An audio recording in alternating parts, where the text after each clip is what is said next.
Far away from the big city, the stars dominate the sky in the pitch-dark night.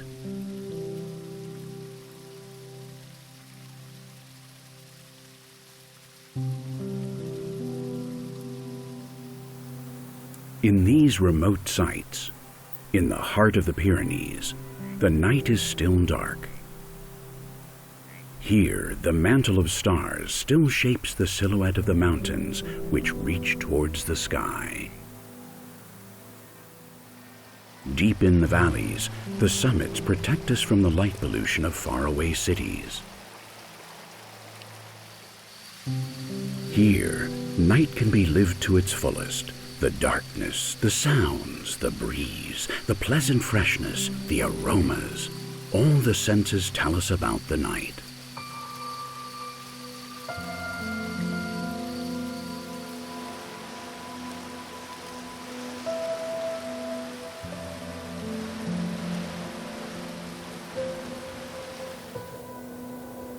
Up in the mountains, the starry sky is visible right from the horizon line. Just there, where the sky meets the earth, the light pollution invades the night landscape, threatening the natural darkness of the Pyrenees.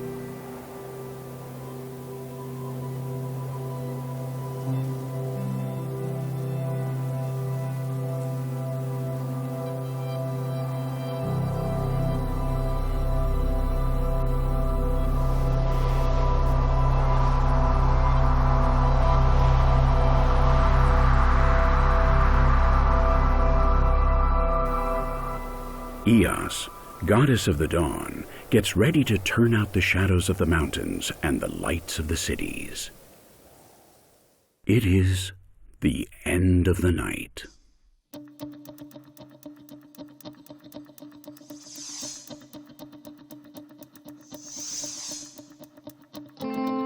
The Earth's atmosphere is made up of a mixture of gases and particles in suspension, sometimes in constant variations. These changes generate movements of the air masses that are added to the rotation of the planet and are complicated by the elevations and depressions of the terrain and by human activity itself.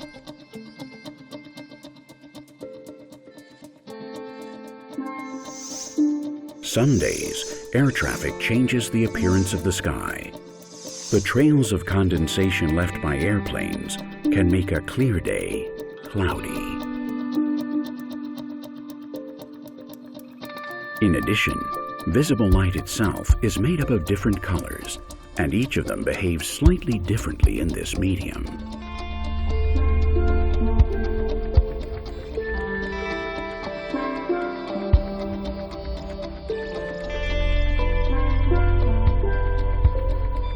We know well the physical processes that describe the behavior of light in the atmosphere, but the atmosphere is so complex and its state depends on so many factors that in practice it seems difficult to describe in detail the propagation of light within it.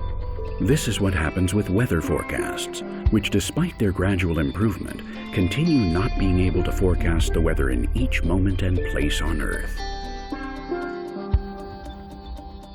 The goal of the scientific studies is to forecast the behavior of artificial light in the atmosphere and to calculate how lighting installations located even hundreds of kilometers away affect natural darkness.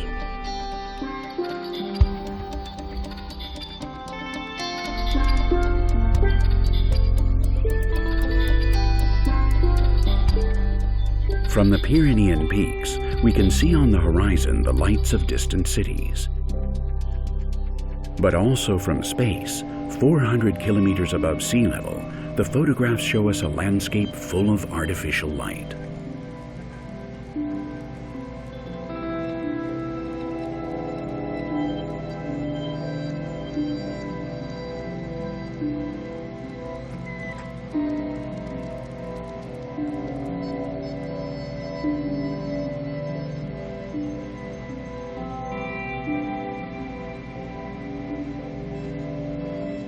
Is light pollution a necessary consequence of the progress of our society? What effects does it have for the planet and for its inhabitants? Is there a more intelligent way to light the streets?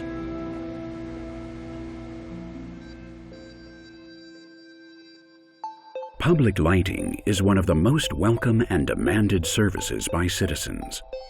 The light in our streets gives us a feeling of safety and comfort that most of us do not want to give up. The question is how to make the light we need viable with the darkness we also need.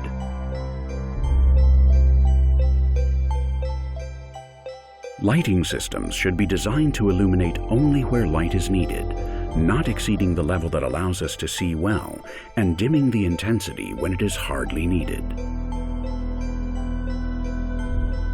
These considerations are valid, and both the legislation and the lighting sector are making progress in this regard, although there is still a long way to go.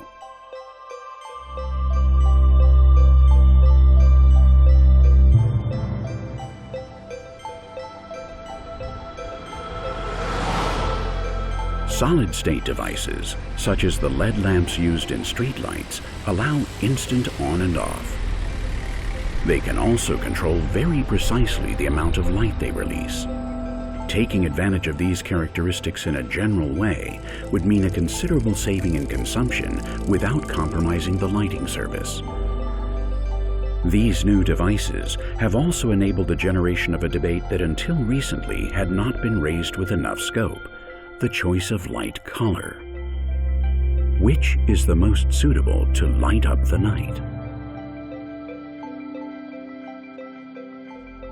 We have already seen that the way light interacts with air depends on its color, that is, on its wavelength. Blue light spreads in a more effective way than red light, so the sky looks blue during the day. This means that the bluest light produces halos that can be seen from far away.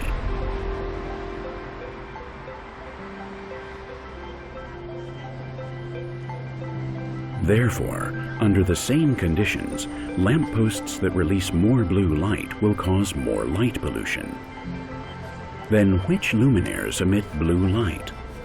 All those which are white, because white light contains all colors, including blue.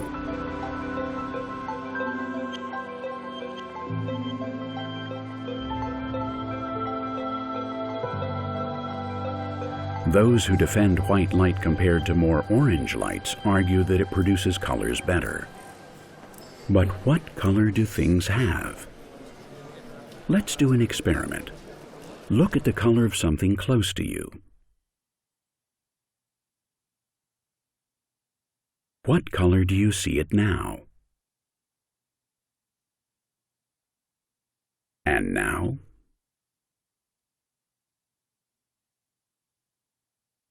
What about now? Now things do not have color, because that feature needs the presence of light. The color we see on things depends on the light that illuminates them.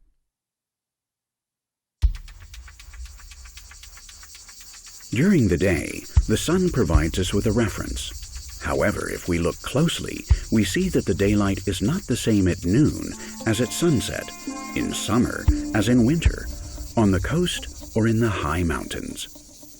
Despite this, we all have an idea of what we understand by daylight.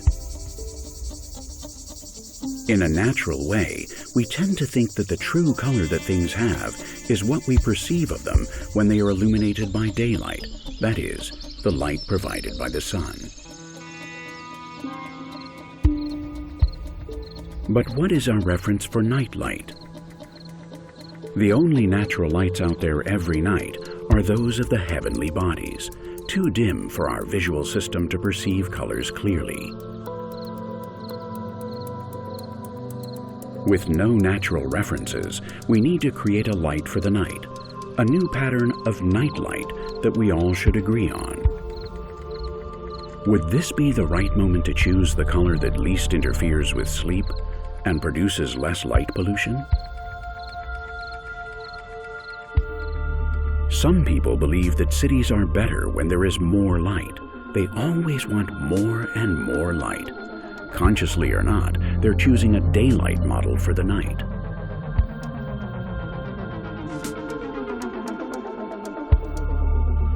They also want to see the colors well. That is, they want things to look the same as they do when the sun is up in the sky. Again, they're choosing the daylight model. But on this planet, the day-night pattern is the most important cycle. It has such a strong impact on us that our organism, like that of almost all species, has adapted to it. In order to be healthy, we need both daylight at day and darkness at night. This must be considered when choosing the nightlight model for cities.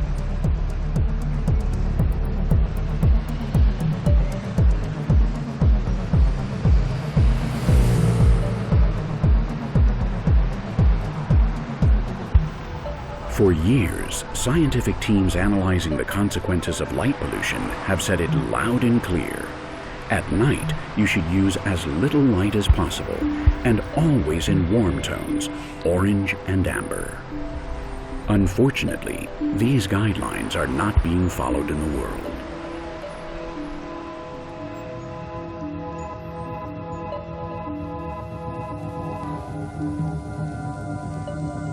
There are even mayors boasting about their city being visible from space and priding themselves on being the brightest.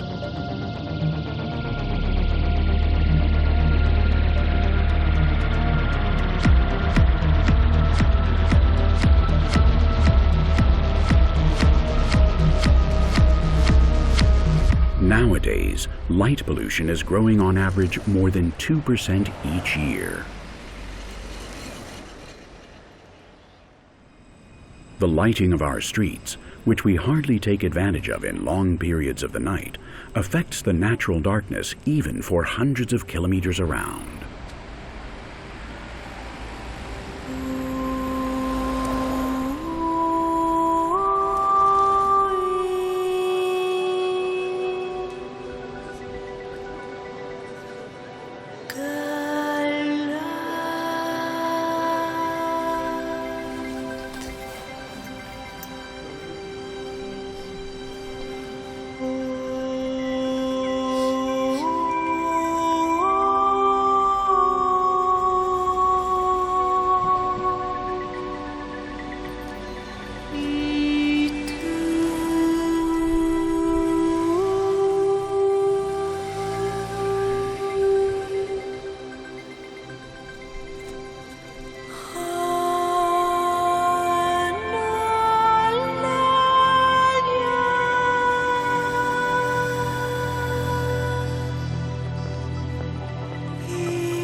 When we imagine the future, we imagine a time where technology has advanced so much that it has allowed us to dominate the planet. We draw megalopolises with huge buildings, flying vehicles, advertisements in augmented reality, androids. We also imagine that from space, the Earth is almost completely built and has been colonized by light. It's as if we identify progress with the elimination of the night. Is this, in fact, a realistic view of an advanced civilization?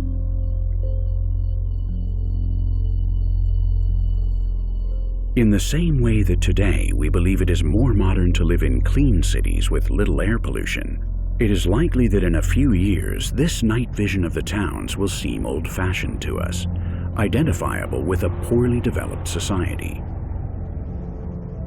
Modern urbanism is moving towards smarter cities, people-centered, more connected, friendlier, cleaner. Cities integrated with the environment.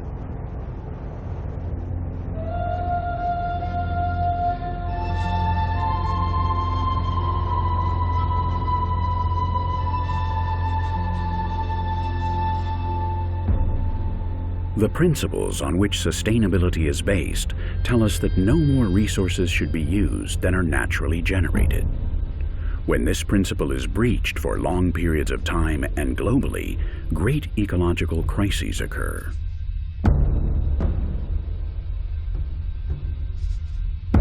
In the past, on at least 5 occasions, biodiversity has suffered a catastrophic loss process.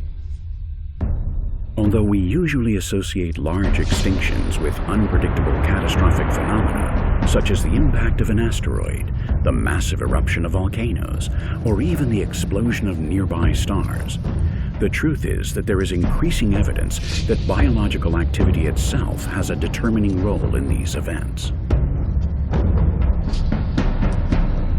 The largest global extinction in the history of life on the planet occurred in the Permian period, about 250 million years ago. We know that at that time, a new kind of microorganism appeared which altered the carbon cycle. Large amounts of methane were released, resulting in a huge greenhouse effect.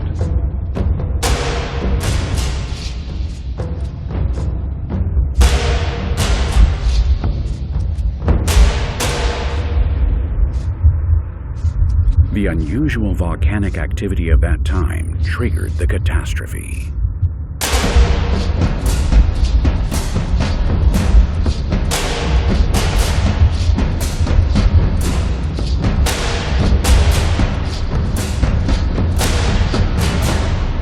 These new microbes colonized the planet, increasing the temperatures and provoking a drastic decrease in oxygen in the oceans. It is estimated that 96% of marine species and 70% of terrestrial species disappeared.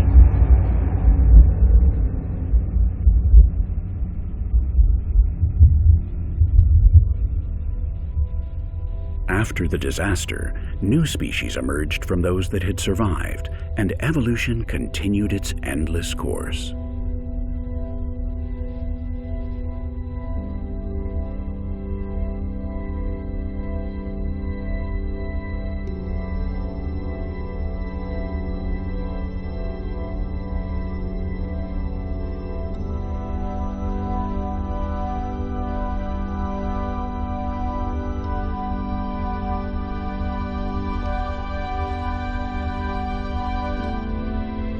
The beginning of the current geological period, which we ourselves have called the Anthropocene, is characterized by great biodiversity.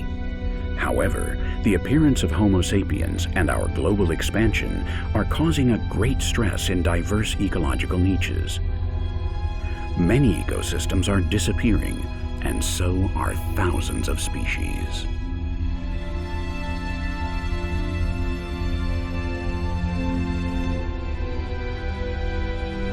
This loss of biodiversity will mean the 6th great extinction if we do not act decisively. We know the causes of global warming, we are conscious about its consequences, and we know how to stop this process. We are the first species that is aware of the climate change we are causing, and we have the technological tools to avoid it without endangering our own well-being. However, we have not yet developed a society so advanced as to live separate from the environment. We depend on the planet's resources and its ecosystems. We need oxygen, rain, plants. We depend on fungi and bacteria, and we suffer from virus and coronavirus pandemics. The human species and its individuals are vulnerable to climate change. Human action is changing the Earth's climate. This has long been not an opinion, but a fact.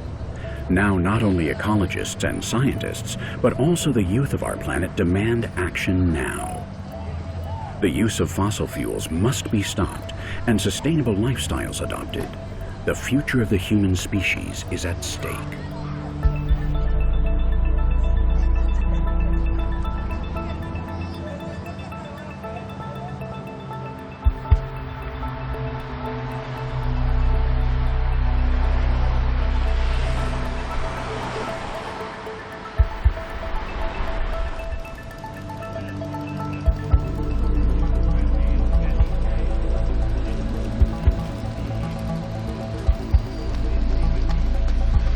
Maybe light pollution isn't the greatest environmental problem we're facing right now, but our willingness to fight it clearly proves our commitment to the environment.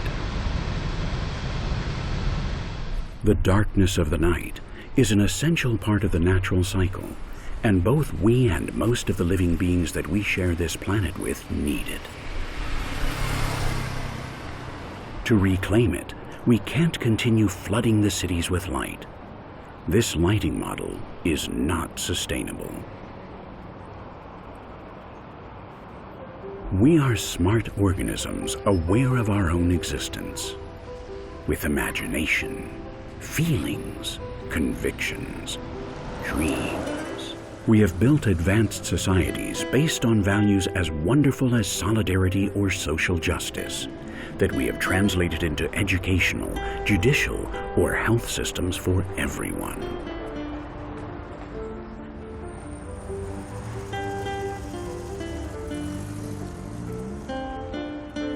We have been able to create marvelous works of art that did not exist in this universe, to create poetry, dance, music, art.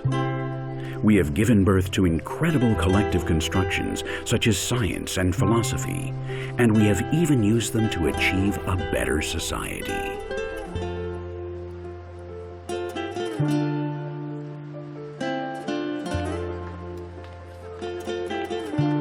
Surely we can face the challenge of climate change. How could it be otherwise if we have reached the moon and we are already preparing the trip to Mars?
There it is.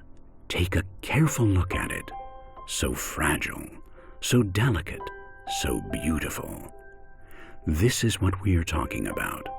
About those who are here, those who will come, all of us, passengers of the day and the night, aboard the only common home, planet Earth.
He